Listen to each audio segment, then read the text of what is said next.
आप लोगों को क्रिकेट स्टोन क्लास में स्वागत है। इस चैनल को सब्सक्राइब एंड लाइक करना न भूलें और बेल आइकन का बटन दबाएं। आज आपको प्रतिलेखन संख्या 77 और 78 लिखाएंगे। पहले 80 के स्पीड में, फिर 100 के स्पीड में, फिर 120 के स्पीड में। पेंसिल कॉपी लेकर तैयार रहें।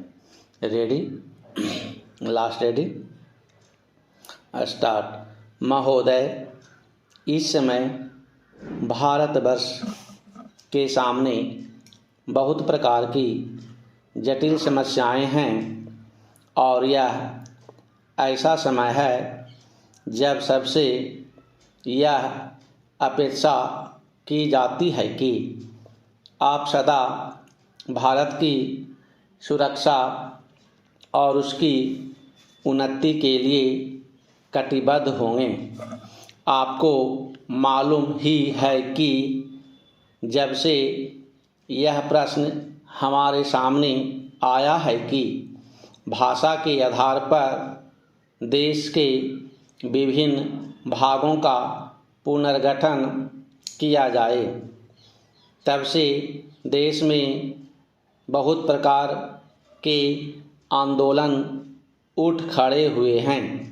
सरकार ने जनता की इच्छा और मांग को देखते हुए उसके लिए एक विशेष आयोग नियुक्त किया और यह आशा की जाती थी कि उसकी जो कुछ भी सिफारिशें होंगी वे सबको मान होंगी और आपस के मतभेद के लिए कोई स्थान न होगा।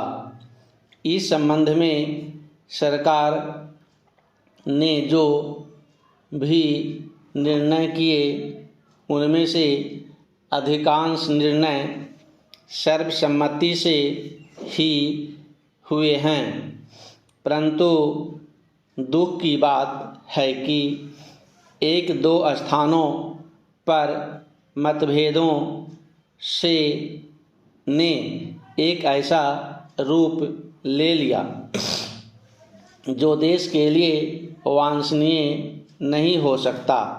दुर्भाग्यवश आपका यह क्षेत्र भी उन क्षेत्रों में से एक है।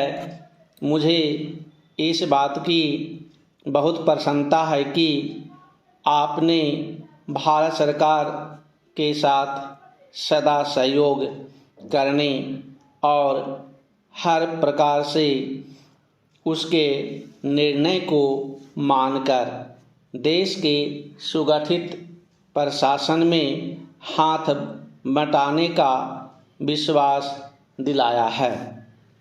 पहला चिन्ह, जब किसी देश के सामने बड़े बड़े प्रश्न उपस्थित होते हैं तो उनमें से कुछ बातों पर मतभेद हो जाना स्वाभाविक ही है।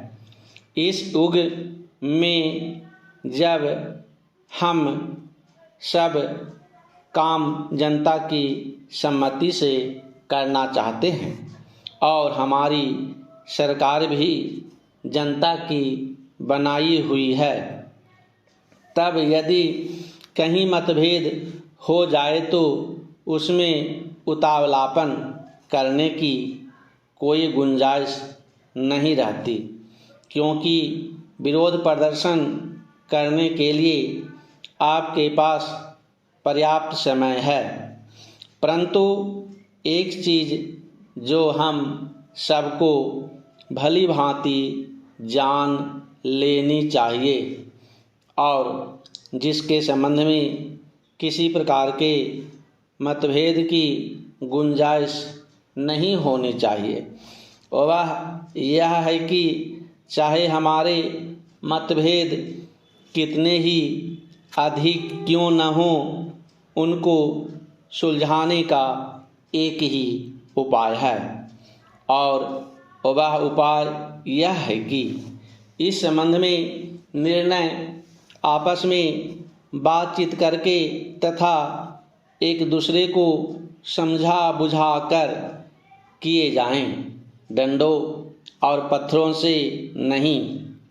हमने अंग्रेज़ों के विरुद्ध भी, जिन्होंने इस देश को 200 वर्षों तक अपने अधीन रखा, डंडे और पत्थर उठाना गलत समझा और नहीं उठाया।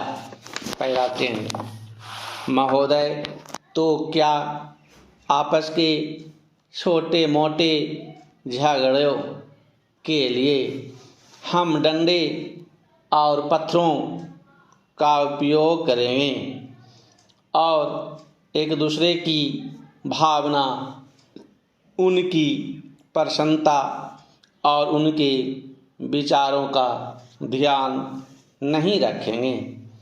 मैं जानता हूँ कि जिस समय इस योजना के विषय में विचार हो रहा था और रुपये पैसे की कमी के कारण कुछ लोगों को इस बात का संदेह था कि इसको किया जाए या नहीं, उस समय राजस्थान और मध्य भारत ने करोड़ों रुपए जमा करके अपना उत्साह प्रदर्शित किया।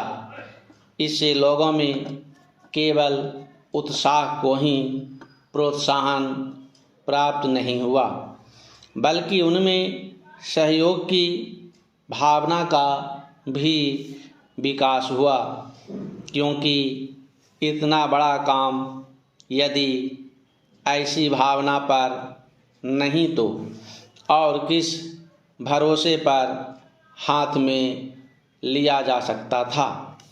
मैं चाहता हूँ कि आप में से प्रत्येक इस काम को अपना काम समझे और इसमें यथाशक्ति सहायता करे और इसको पूरा करा दें। पैराचेन कल मैंने सुना और मुझे यह देखकर प्रसन्नता भी हुई है कि आप लोगों ने यहाँ पर किसी एक ही स्थान से नहीं बल्कि सारे भारतवर्ष से आदमियों को बुलाया और वे आकर काम कर रहे हैं। बहुधा ऐसा होता है कि ऊंचे ऊंचे पदों पर बड़े बड़े अधिकारी दूर दूर से आते हैं, पर जो काम कठिन समझा जाता है उसको स्थानीय लोग ही करते हैं। इसके विपरीत मैंने यहाँ यह भी देखा कि केवल ऊंचे पदों पर ही नहीं बल्कि पत्थर तोड़ने तथा पत्थर काटने जैसा ठेठ मजदूरी का काम जो कठिन काम होता है, मद्रास से लोग आकर कर रहे हैं। यह हर्ष की बात है। वे तो मजदूरी के लिए ही आए हैं, परंतु इतनी दूर से आने जाने में उनको सारे देश का ज्ञान हो जाएगा और जितने दिन वे यहाँ रहेंगे उनका यहाँ के लोगों से प्रेम और संपर्क पैदा हो जाएगा, जो सारे देश के लिए अत्यंत आवश्यक है। यह देश इतना बड़ा है और इसके निवासी इतने अधिक हैं कि जब तक सब राज्यों के लोगों का परस्पर थोड़ा बहुत परिचय कराने का विशेष प्रयत्न किया जाएगा, तब तक सबका सहयोग नहीं मिल सकता। हमारे पूर्वजों ने इस सारे देश को सदा ही एक माना और इसीलिए जब शंकराचार्य जी ने दिग्विजय की तो उन्होंने हिंदुस्तान के चारों कोनों में 4 मठ स्थापित किए। प्रत्येक स्त्री पुरुष के लिए चारों मठों का दर्शन करने का महात्म्य है। पेंसिल कॉपी लेकर तैयार हैं। अब 100 के स्पीड में लिखाएंगे। Ready, last ready, start. महोदय, इस समय भारतवर्ष के सामने बहुत प्रकार की जटिल समस्याएं हैं और यह ऐसा समय है जब सबसे यह अपेक्षा की जाती है कि आप सदा भारत की सुरक्षा और उसकी उन्नति के लिए कटिबद्ध होंगे। आपको मालूम ही है कि जब से यह प्रश्न हमारे सामने आया है कि भाषा के आधार पर देश के विभिन्न भागों का पुनर्गठन किया जाए, तब से देश में बहुत प्रकार के आंदोलन उठ खड़े हुए हैं। सरकार ने जनता की इच्छा और मांग को देखते हुए उसके लिए एक विशेष आयोग नियुक्त किया और यह आशा की जाती थी कि उसकी जो कुछ भी सिफारिशें होंगी वे सबको मान होंगी और आपस के मतभेद के लिए कोई स्थान न होगा। इस संबंध में सरकार ने जो भी निर्णय किए उनमें से अधिकांश निर्णय सर्वसम्मति से ही हुए हैं, परंतु दुख की बात है कि 1-2 स्थानों पर मतभेदों ने एक ऐसा रूप ले लिया जो देश के लिए वांछनीय नहीं हो सकता। दुर्भाग्यवश आपका यह क्षेत्र भी उन क्षेत्रों में से एक है। मुझे इस बात की बहुत प्रसन्नता है कि आपने भारत सरकार के साथ सदा सहयोग करने और हर प्रकार से उसके निर्णय को मानकर देश के सुगठित प्रशासन में हाथ बटाने का विश्वास दिलाया है। पहला चिन्ह, जब किसी देश के सामने बड़े बड़े प्रश्न उपस्थित होते हैं तो उनमें से कुछ बातों पर मतभेद हो जाना स्वाभाविक ही है। इस युग में जब हम सब काम जनता की सम्मति से करना चाहते हैं और हमारी सरकार भी जनता की बनाई हुई है, तब यदि कहीं मतभेद हो जाए तो उनमें उतावलापन करने की कोई गुंजाइश नहीं रहती, क्योंकि विरोध प्रदर्शन करने के लिए आपके पास पर्याप्त समय है। परंतु एक चीज़ जो हम सबको भली भांति जान लेनी चाहिए और जिसके संबंध में किसी प्रकार के मतभेद की गुंजाइश नहीं होनी चाहिए, वह यह है कि चाहे हमारे मतभेद कितने ही अधिक क्यों न हो, उनको सुलझाने का एक ही उपाय है और वह उपाय यह है कि इस संबंध में निर्णय आपस में बातचीत करके तथा एक दूसरे को समझा बुझाकर किए जाएं, डंडों और पत्थरों से नहीं। हमने अंग्रेज़ों के विरुद्ध भी, जिन्होंने इस देश को 200 वर्षों तक अपने अधीन रखा, डंडे और पत्थर उठाना गलत समझा और नहीं उठाया। पहला चिन्ह, महोदय, तो क्या आपस के छोटे मोटे झगड़ों के लिए हम डंडे और पत्थरों का उपयोग करेंगे और एक दूसरे की भावना, उनकी प्रसन्नता और उनके विचारों का ध्यान नहीं रखेंगे। मैं जानता हूं कि जिस समय इस योजना के विषय में विचार हो रहा था और रुपये पैसे की कमी के कारण कुछ लोगों को इस बात का संदेह था कि इसको किया जाए या नहीं।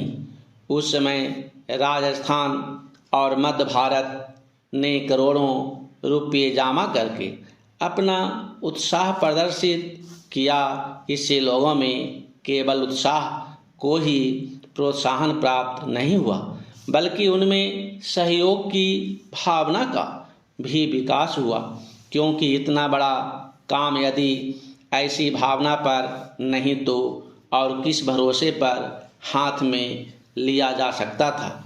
मैं चाहता हूं कि आप में से प्रत्येक इस काम को अपना काम समझे और इसमें यथाशक्ति सहायता करें और इसको पूरा करा दें। प्राचीन कल मैंने सुना और मुझे यह देखकर प्रसन्नता भी हुई है कि आप लोगों ने यहाँ पर किसी एक ही स्थान से नहीं बल्कि सारे भारतवर्ष से आदमियों को बुलाया है और वे आकर काम कर रहे हैं। बहुधा ऐसा होता है कि ऊंचे ऊंचे पदों पर बड़े बड़े अधिकारी दूर दूर से आते हैं, पर जो काम कठिन समझा जाता है उसको स्थानीय लोग ही करते हैं। इसके विपरीत मैंने यहाँ यह भी देखा कि केवल ऊंचे पदों पर ही नहीं बल्कि पत्थर तोड़ने तथा पत्थर काटने जैसा ठेठ मजदूरी का काम जो कठिन काम होता है मद्रास से लोग आकर कर रहे हैं। यह हर्ष की बात है। वे तो मजदूरी के लिए ही आए हैं, परंतु इतनी दूर से आने जाने में उनको सारे देश का ज्ञान हो जाएगा और जितने दिन वे यहाँ रहेंगे उनका यहाँ के लोगों से प्रेम और संपर्क पैदा हो जाएगा, जो सारे देश के लिए अत्यंत आवश्यक है।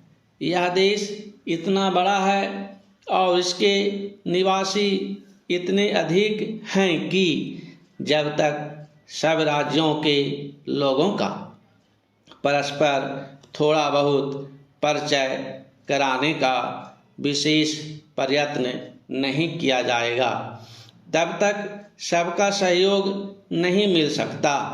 हमारे पूर्वजों ने इस सारे देश को सदा ही एक माना और इसीलिए जब शंकराचार्य जी ने दिग्विजय की तो उन्होंने हिंदुस्तान के चारों कोनों में 4 मठ स्थापित किए।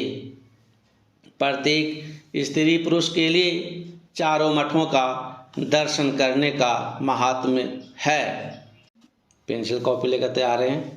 अब 120 के स्पीड में लिखाएंगे। Ready, last ready, start. महोदय, इस समय भारतवर्ष के सामने बहुत प्रकार की जटिल समस्याएं हैं और यह ऐसा समय है जब सबसे यह अपेक्षा की जाती है कि आप सदा भारत की सुरक्षा और उसकी उन्नति के लिए कटिबद्ध होंगे। आपको मालूम ही है कि जब से यह प्रश्न हमारे सामने आया है कि भाषा के आधार पर देश के विभिन्न भागों का पुनर्गठन किया जाए, तब से देश में बहुत प्रकार के आंदोलन उठ खड़े हुए हैं।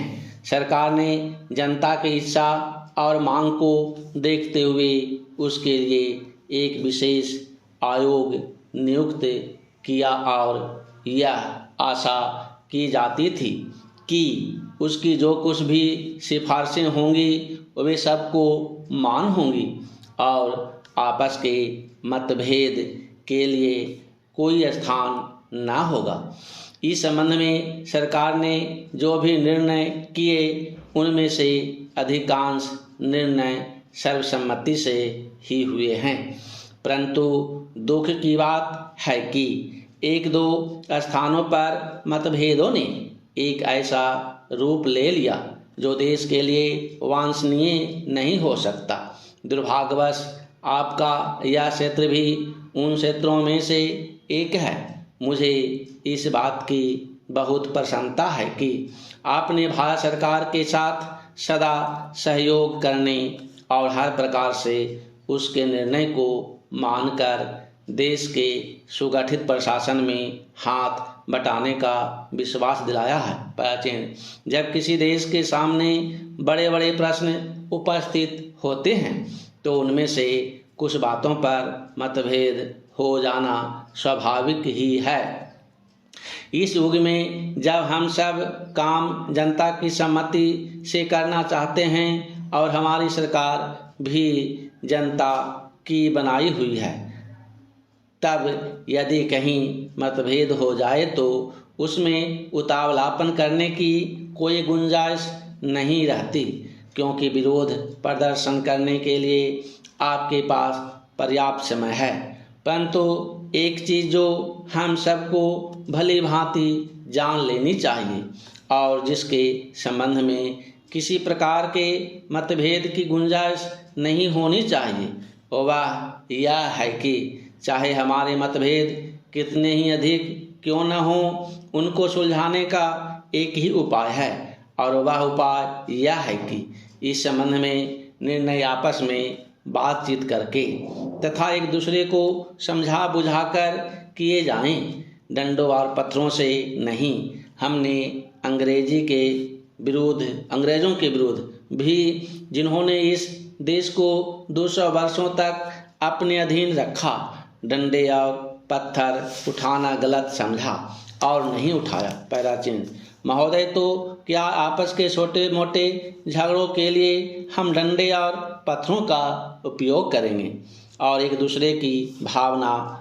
उनकी प्रसन्नता और उनके विचारों का ध्यान नहीं रखेंगे? मैं जानता हूं कि जिस समय इस योजना के विषय में विचार हो रहा था और रुपये पैसे की कमी के कारण कुछ लोगों को इस बात का संदेह था कि इसको किया जाए या नहीं। उस समय राजस्थान और मध्य भारत के करोड़ों रुपये जमा करके अपना उत्साह प्रदर्शित किया।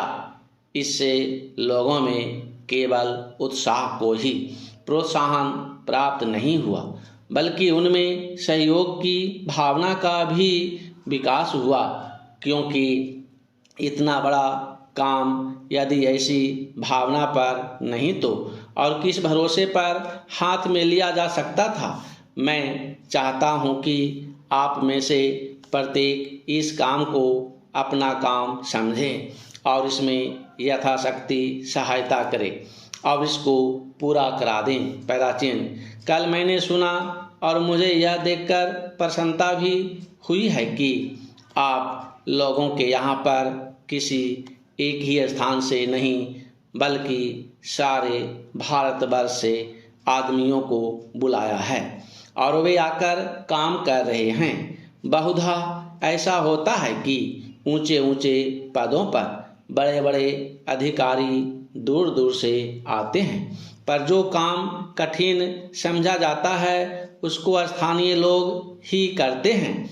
इसके विपरीत मैंने यहाँ यह भी देखा कि केवल ऊंचे पदों पर ही नहीं बल्कि पत्थर तोड़ने तथा पत्थर काटने जैसा ठेठ मजदूरी का काम, जो कठिन काम होता है, मद्रास से लोग आकर कर रहे हैं। यह हर्ष की बात है।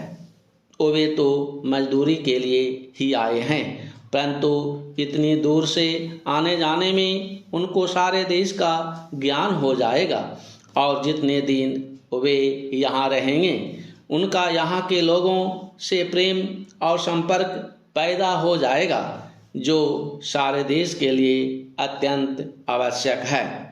यह देश इतना बड़ा है और इसके निवासी इतने अधिक हैं कि जब तक सब राज्यों के लोगों का परस्पर थोड़ा बहुत परिचय कराने का विशेष प्रयत्न नहीं किया जाएगा, तब तक सबका सहयोग नहीं मिल सकता। हमारे पूर्वजों ने इस सारे देश को सदा ही एक माना और इसीलिए जब शंकराचार्य जी ने दिग्विजय की तो उन्होंने हिंदुस्तान के चारों कोनों में 4 मठ स्थापित किए। प्रत्येक स्त्री पुरुष के लिए चारों मठों का दर्शन करने का महात्म्य है।